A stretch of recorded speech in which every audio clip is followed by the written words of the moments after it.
En manchette ce soir, on célèbre la semaine des bénévoles. Votre TVC est toujours en campagne de financement. Il n'est pas trop tard pour donner à Moisson-Outaouais.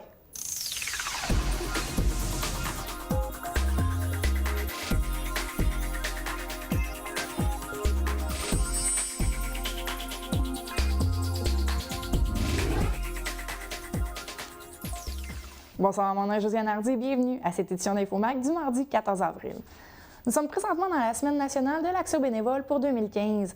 Partout, les gens sont remerciés du temps qu'ils consacrent au bénévolat, que ce soit dans les organisations sportives, pour les enfants, pour des causes plus spécifiques ou encore pour les aînés.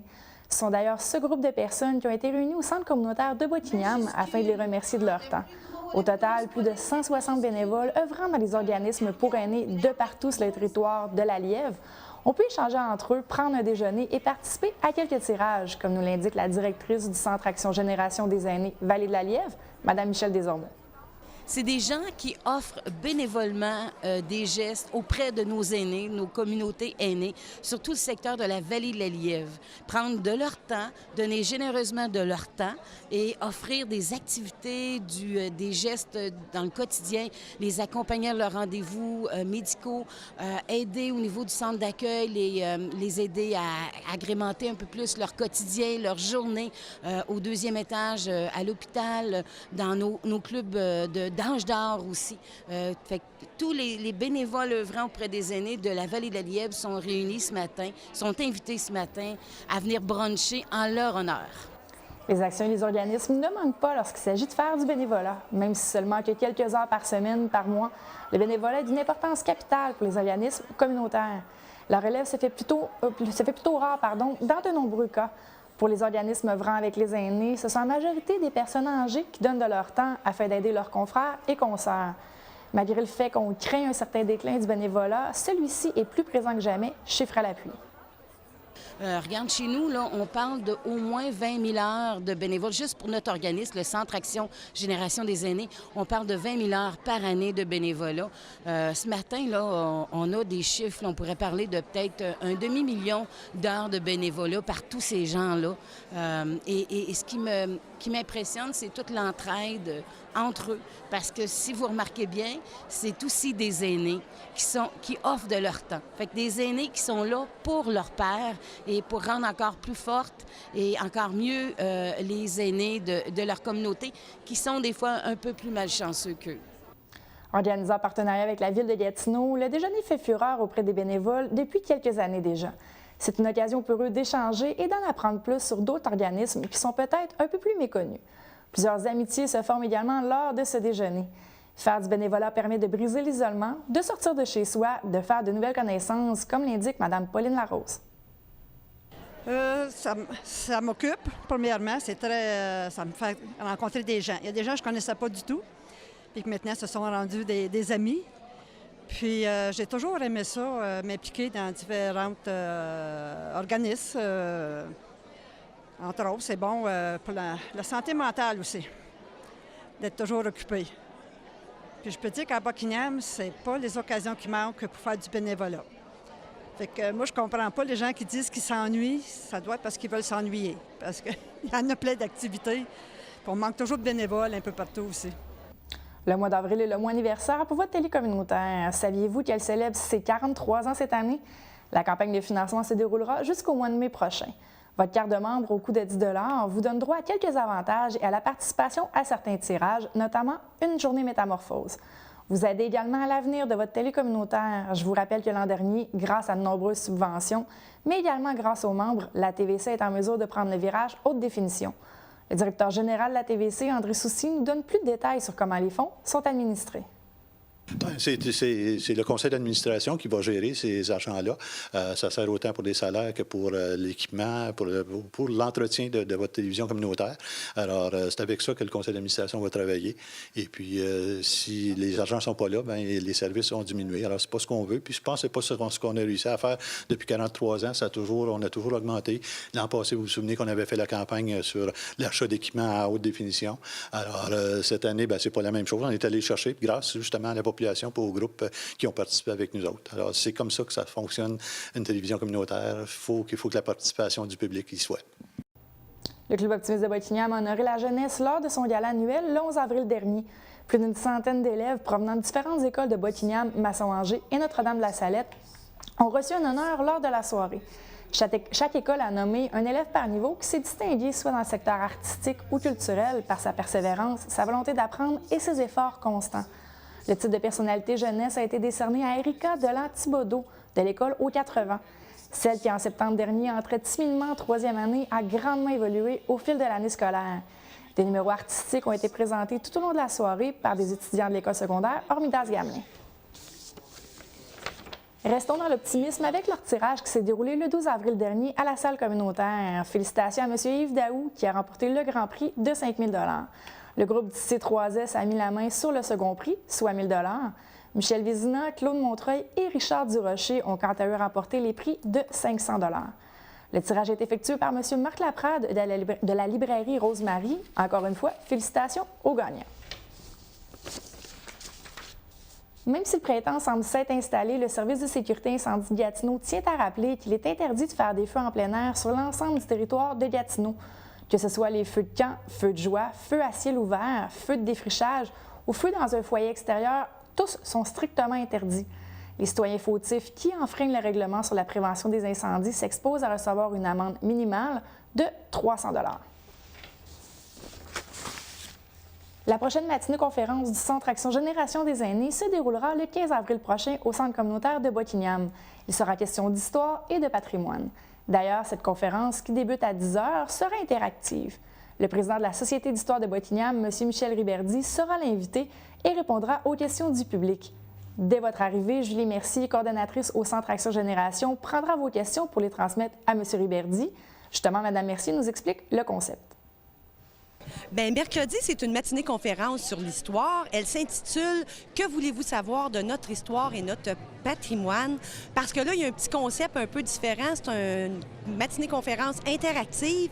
Les gens vont pouvoir poser leurs questions sur l'histoire, sur leur famille, tant que c'est sur le territoire de la vallée de la Lièvre. Évidemment, M. Michel Riberdy, le président de la Société d'histoire, qui viendra faire la matinée-conférence, connaît beaucoup de choses sur la région de Bottignam, aussi Notre-Dame-de-la-Salette, peut-être un peu moins sur les régions plus éloignées, mais n'empêche que préparez vos questions. Au risque, il ne pourra pas vous répondre, mais il va pouvoir vous donner des références ou aller trouver vos réponses, mais vous allez apprendre plein de choses. Parce que si vous n'avez pas de questions, M. Riberdy va vous trouver des sujets et il va pouvoir en parler d'une façon assez explicite. Je vous en parle au début du mois. Moisson-Outaouais a un urgent besoin de denrées pour bébés. Les députés de la région ont lancé un appel à la générosité des gens en ouvrant leur bureau pour être un point de chute. L'objectif pour cette deuxième édition est de récolter 1 tonne de denrées pour bébés. La campagne en est sur ses derniers instants. Pour faire votre don, Michel Pilote, attaché politique d'Alexandre Iraca, nous rappelle les détails de la campagne. En fait, Moisson-Outaouais nous a dit qu'il manque, et c'est la deuxième année là, que ça se produit, on est en manque de tout ce qui s'appelle denrées pour les bébés, qu'on parle autant de couches, on parle autant de nourriture, de lait maternisé. Alors, les 5 députés de la région ont décidé d'ouvrir leur bureau. Tous les gens qui auraient des denrées à donner justement pour les bébés, pour venir, si on veut, là, regarnir les tablettes de Moisson-Outaouais. Et ça va être distribué là, un petit peu partout sur le territoire, donc entre autres à l'Ami de l'Entraide et dans la Petite Nation. En fait, l'année passée, il y avait une école, je ne me souviens pas quelle école, qui s'était serré les coudes et les enfants avaient apporté là, plein de denrées. Donc, je ne peux pas donner le total qui avait été ramassé là, dans l'Outaouais, mais ici, on avait reçu quand même beaucoup de petits dons. Très intéressant, ça nous a fait plaisir d'aller mener ça là, à Moisson-Outaouais. Paul Morin est directeur général de l'Aketa Outaouais. Monsieur Morin est venu nous voir en studio afin de nous expliquer précisément ce qu'est l'Aketa et sur les activités à venir.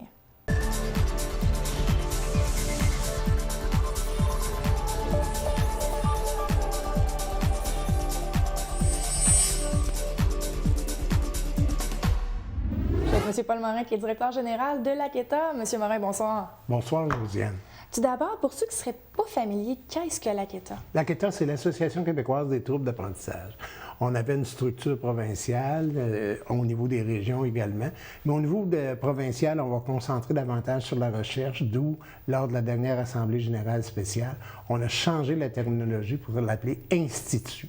Donc, dorénavant, les gens vont être membres au niveau régional et c'est l'organisme qui deviendra membre de l'Institut provincial. Et ça sera consacré davantage sur la recherche, tout en maintenant le gros congrès annuel qu'ils ont qui vient de se passer et le congrès des parents également.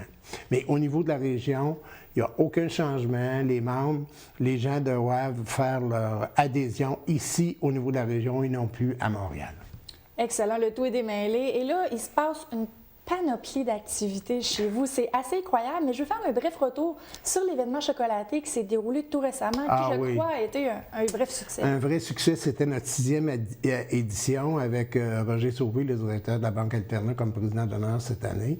Notre objectif était, parce que c'est une année financière pour l'ensemble des organismes communautaires dans la région. On le sait, on n'a pas à revenir là-dessus. Et il fallait absolument, notre année financière se terminait le 31 mars dernier. Et il fallait absolument atteindre un 10 000 c'était l'objectif.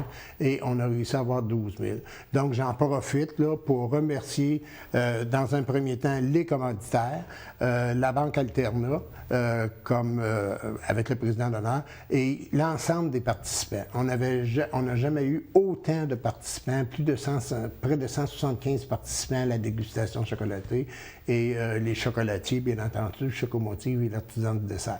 Une belle réussite et on a encore des retombées. Il y a un jeune de 10 ans aujourd'hui qui, à l'âge de 8 ans, a écrit un roman. On l'a dévoilé ce soir-là et on a des appels même de librairies qui nous demandent le volume pour être capable de le vendre parce qu'ils en ont entendu parler. C'est donc dire que c'est un véritable succès. Le fait que vos événements soient un succès en soi, est-ce que ça veut dire que la population comprend les troubles, comprend la keto? Il y a toujours un peu de sensibilisation à faire. Bon, disons que le couple ou la personne qui apprend que son enfant a un trouble d'apprentissage, l'enfant a de la difficulté à l'école, le plus gros de la clientèle, trouble déficitaire d'attention avec hyperactivité. Si on le découvre jeune, sans hyperactivité, on va le découvrir un petit peu plus tard, en troisième année, il y a de la difficulté à arriver, tout ça. Difficulté de langage, difficulté d'écriture, dyslexie, dysphasie, etc. Et ça, dans le milieu, les gens nous connaissent, ça va bien. Mais dire que l'ensemble de la population, de plus en plus, nous sommes impliqués avec notre intervenante Martine Cahouette, Mme Cahouette, avec tous les intervenants au niveau du TDAH, avec la clinique Le Copain de l'hôpital de Gatineau, avec les CLSC, C3S, etc. Même si la structure change actuellement, on ne sait pas trop où on s'en va, entre guillemets, il reste quand même que ces services de base-là sont toujours là.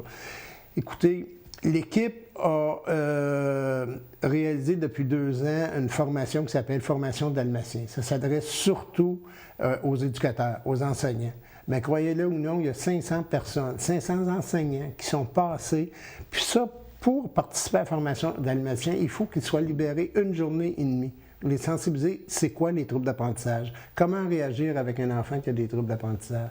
Et c'est beau de voir ça. Il y a une sensibilisation qui se fait de plus en plus. Ça évolue. Et là, il y a un événement qui s'en vient au mois d'avril, justement, c'est les difficultés langagières. Oui.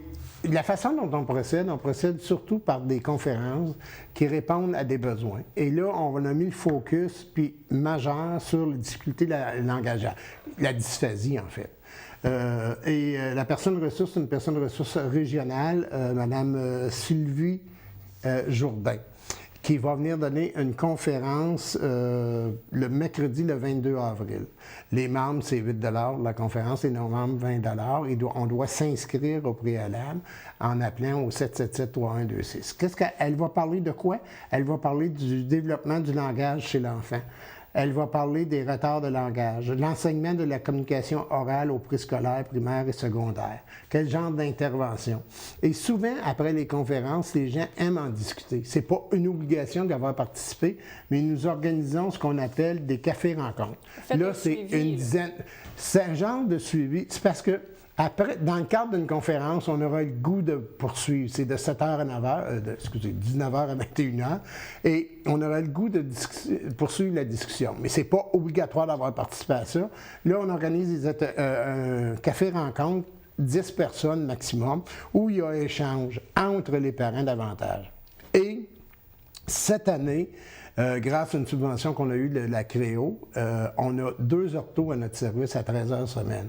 Donc, comme les difficultés langagières, c'est véritablement un besoin de sensibilisation, on a demandé aux 2 orthos, Valérie et Catherine, de préparer un atelier sur les difficultés langagières. Donc, il y aura la conférence le mercredi 22 avril. Ça sera suivi le 6 mai du Café Rencontre et ensuite donner des trucs, etc., avec les 2 orthos le 11 mai. Mais ce n'est pas une obligation d'assister aux 3, d'assister aux 2. Vous choisissez ce que vous voulez. Le contenu d'une conférence, échange ou des trucs par rapport à la difficulté langagière. Très intéressant. Moi, j'ai envie de terminer l'entrevue en vous posant une question. Ça fait quand même un petit bout que vous êtes à la CETA. 7 ans. Le plus beau souvenir que vous avez, votre plus belle réussite? Je pense que la plus belle réussite, ça se fait souvent. C'est lorsque tu as un sourire, lorsque les gens te rappellent pour dire merci d'avoir donné cette conférence-là, ça vient véritablement nous aider. À chacune des activités, on demande une évaluation et ça, c'est un véritable ressourcement pour nous. Le plus beau souvenir, je pense qu'on vient de le vivre, là, c'est peut-être parce que c'est récent.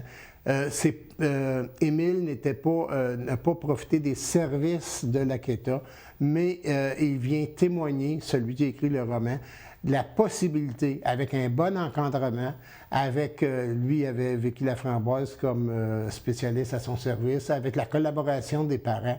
Il y a des coûts qui sont reliés à ça, mais cette grande victoire que ce jeune-là, qui, à l'âge de 8 ans, ça fait 2 ans, avait un rêve, avait un défi, il l'a réalisé. Mais quand tu vois ça, tu te dis, c'est fantastique. Dan Bigra, Martin Lajeunesse, Annie Brocoli, ce sont des gens qui ont des troubles d'apprentissage, mais ils ont réussi dans la vie. Puis c'est une preuve que même si votre enfant a une difficulté, on peut réussir. Donnons-leur les moyens. Soyons à l'écoute de ces enfants-là. Très inspirant. Donc, si les gens ont des questions, toutes les informations se retrouvent sur le site Web. Merci beaucoup, M. Martin. Ça fait plaisir. Merci beaucoup, Josiane.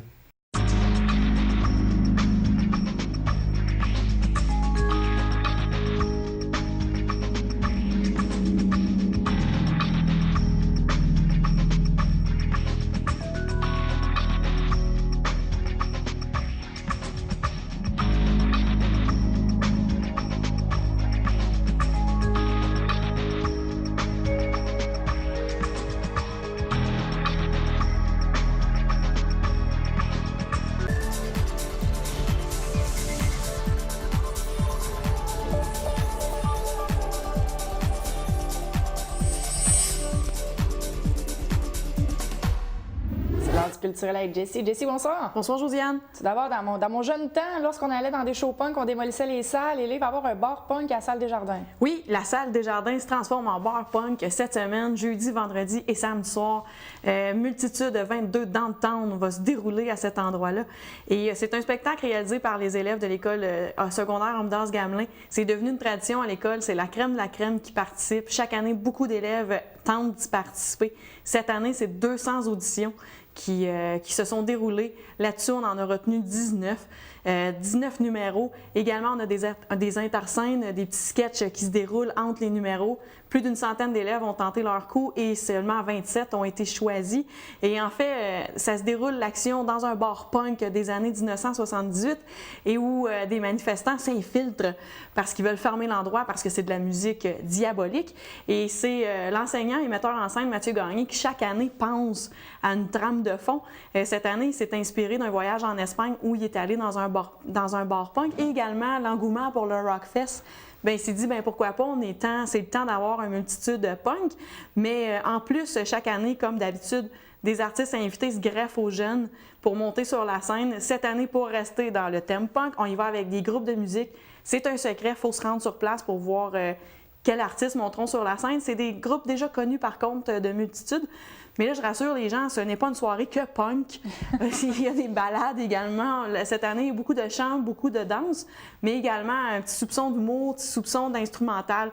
Mais ce n'est pas punk chaque soir. Et chaque soir est différent également parce que chaque soir, c'est des artistes invités professionnels différents. Et donc, des groupes cette année. Et pour aussi un décor très trash, supposément, cette année. L'an dernier, c'était déjà très impressionnant avec Miss Monde. Supposément que cette année, c'est encore mieux. Et en costume, ça a coûté 3 000 $. Donc, tout un show quand même là, qui se déroule cette semaine à la Salle des Jardins. Le coût est 15 $ par personne. C'est possible de se procurer des billets sur la page Facebook Multitude 22 Downtown. Et également, pour la première année, il y a une passe VIP au coût de 40 $ pour les 3 soirs. Et donc, c'est possible de s'en procurer également sur la page Facebook.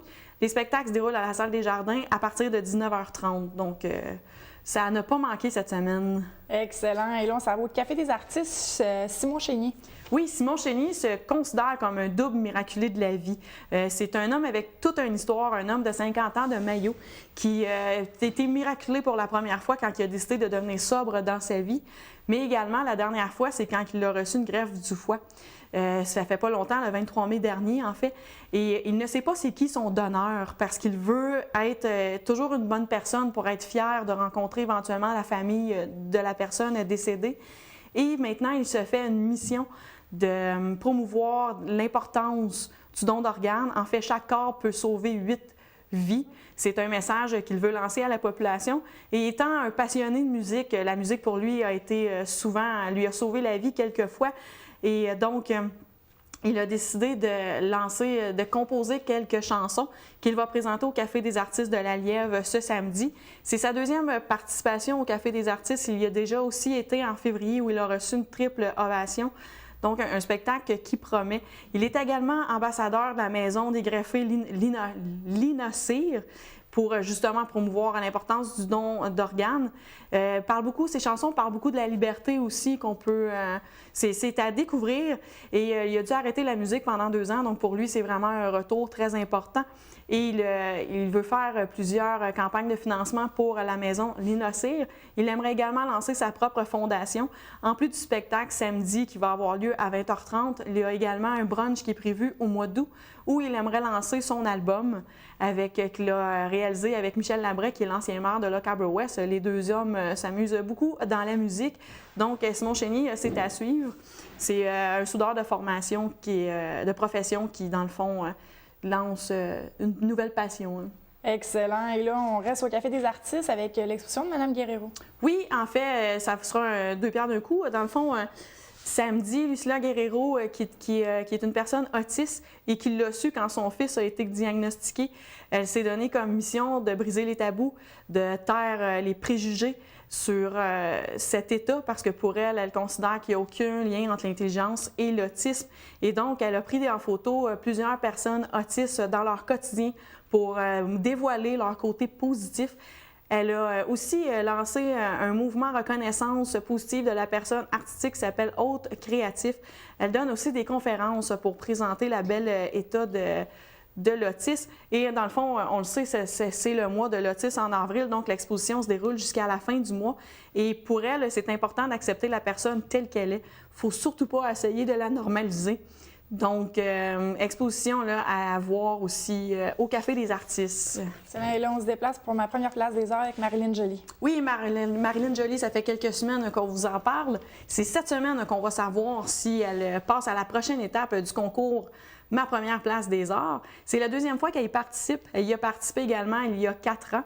Elle y est retournée parce que son groupe hommage Trans-Sibéria Orchestra, dans lequel elle chantait, a cessé de monter sur la scène. Donc, voulant continuer sa passion du chant, elle a décidé de participer au concours. Et maintenant, elle dit qu'elle chante plus avec son cœur qu'avec sa tête comparativement il y a 4 ans, étant donné son expérience supplémentaire. Et elle étudie en communication et psychologie du travail à l'UQO.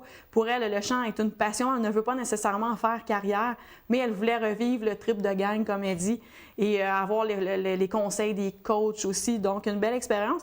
Et c'est cette semaine qu'on va savoir là, si elle passe à l'autre étape. Excellent à suivre. Et là, on sait que Buckingham en fête renaît de ses cendres, mais la programmation, c'est cette semaine. Oui, on a su la semaine dernière que Gatineau en Or s'intégrait à Buckingham en fête, donc un gros événement en art visuel qui se déroule du 10 au 12 juillet, qui va se dérouler à l'école Saint-Michel et à l'église Saint-Grégoire de Nazianze. Et 40 artistes seront présents, des artisans également. Et il y aura des chevalets pour les artistes amateurs qui voudraient se lancer. Également, des ateliers de graffiteurs, des murales collectives. Tout ça se déroule à Buckingham parce qu'on sait que Buckingham en fête veut étendre son territoire. Ça se déroule encore sous le pont Brady, mais veulent étaler les activités un peu partout pour que l'événement se déroule vraiment au cœur de Buckingham, que les gens s'approprient l'événement. Et justement, en plus, c'est le 175 ans de la paroisse, donc une belle façon de souligner. Aucun coût sera demandé pour le site du festival Gatineau en Or parce qu'on veut que les gens y aillent. Et justement, on le sait, tout le monde l'attend, on a hâte de connaître la programmation et ça se déroule vendredi à 10h30 à la salle des Jardins. Donc, on va pouvoir vous en parler la semaine prochaine probablement. On va avoir tous les détails. Très hâte de voir ce qui s'en vient de ce côté-là. Hein. Excellent. Et là, la librairie Rosemary célèbre c'est sa fête. Oui, c'est la librairie Rosemary fête ses 30 ans. En fait, ça se déroulait un peu la semaine dernière. Plusieurs activités étaient à l'horaire. Les enfants pouvaient se faire maquiller. Il y avait des sacs surprises qui étaient remis aux 30 premiers clients. Des certificats cadeaux aussi qui se faisaient tirer au coût de 30 $ au cours de la journée pour célébrer justement cet anniversaire. Les propriétaires Marc Laprade et Daniel Bouladier, on se rappelle, certains doivent s'en rappeler, ça a commencé avec la tabagie Rosemary aux galeries à la boutique, la galerie de Buckingham, où c'était tout petit. Et puis, c'est plus tard qu'ils ont décidé de devenir une librairie, mais pour ce faire, ça prend un inventaire de 6000 livres, ce qu'ils ont réussi en quelques années. Donc, depuis ce temps-là, ils sont devenus la librairie Rosemary. Ils ont également déménagé sur la rue principale plus tard, et c'est en mars 2013 qu'ils ont déménagé dans les locaux qu'on connaît actuellement. Et donc, un gros succès en fin de semaine pour les activités qui se sont déroulées pour souligner cet anniversaire. Et on le sait, c'est un commerce au détail, mais la librairie Rosemary, c'est également beaucoup plus que ça. C'est devenu un lieu culturel avec les années. Plusieurs artistes y sont allés pour présenter leur œuvre ou présenter leur talent, dont Sylvie Beauregard, Daniel Coutu, Carole Lavoie, Guy Lenguet. Donc, bel anniversaire, là, on peut être fiers d'avoir ça ici à Buckingham. On peut dire une belle histoire de famille. Oui, tout à fait, un nouveau chapitre s'ouvre. Excellent, merci beaucoup Jessie. Merci. Je vous remercie d'avoir été des nôtres. Justement, Jessie le mentionnait, le mois d'avril est le mois de l'autisme. Je vous invite à aller sur le site Internet, voir l'entrevue que j'ai réalisée avec M. Louis Terrien, qui est atteint du syndrome de l'Asperger, une entrevue très inspirante et très intéressante que vous pourrez trouver sur le site Internet au www.tvc.qc.ca. ou encore via la page Facebook. Sur nos ondes ce soir, la diffusion en direct du Conseil de Gatineau qui se déroule ce soir à Buckingham. Mon nom est Josiane Hardy, je vous souhaite une très bonne soirée et on se reparle jeudi prochain. Bonsoir.